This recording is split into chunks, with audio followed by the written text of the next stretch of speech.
एक गांव में एक रामलाल नाम का एक किसान अपनी पत्नी और 4 लड़कों के साथ रहता था।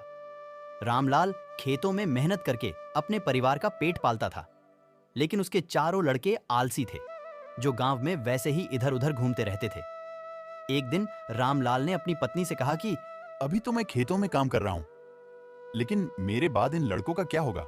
इन्होंने तो कभी मेहनत भी नहीं करी। ये तो कभी खेत में भी नहीं गए। रामलाल की पत्नी ने कहा कि धीरे धीरे ये भी काम करने लगेंगे।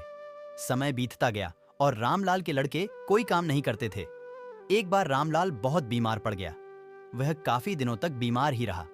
उसने अपनी पत्नी को कहा कि वह चारों लड़कों को बुलाकर लाए। उसकी पत्नी चारों लड़कों को बुलाकर लाए। रामलाल ने कहा, लगता है कि अब मैं ज्यादा दिनों तक जिंदा नहीं रहूंगा। रामलाल को चिंता थी कि उसके जाने के बाद उसके बेटों का क्या होगा। इसलिए उसने कहा, बेटों, मैंने अपने जीवन में जो भी कुछ कमाया है वह खजाना अपने खेतों के नीचे दबा रखा है। मेरे बाद तुम उसमें से खजाना निकालकर आपस में बांट लेना। यह बात सुनकर चारों लड़के खुश हो गए। कुछ समय बाद रामलाल की मृत्यु हो गई। रामलाल की मृत्यु के कुछ दिनों बाद उसके लड़के खेत में दबा खजाना निकालने गए। उन्होंने सुबह से लेकर शाम तक सारा खेत खोद दिया, लेकिन उनको कोई भी खजाना नजर नहीं आया।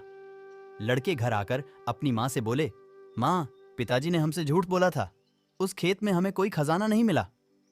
उसकी माँ ने बताया कि तुम्हारे पिताजी ने जीवन में यही घर और खेत ही कमाया है, लेकिन अब तुमने खेत खोद ही दिया है तो उसमें बीज बो दो। इसके बाद लड़कों ने बीज बोए और माँ के कहे अनुसार उसमें पानी देते गए।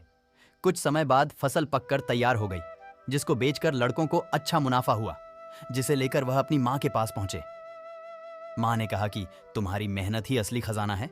यही तुम्हारे पिताजी तुमको समझाना चाहते थे। सीख, हमें आलस्य को त्याग कर मेहनत करना चाहिए।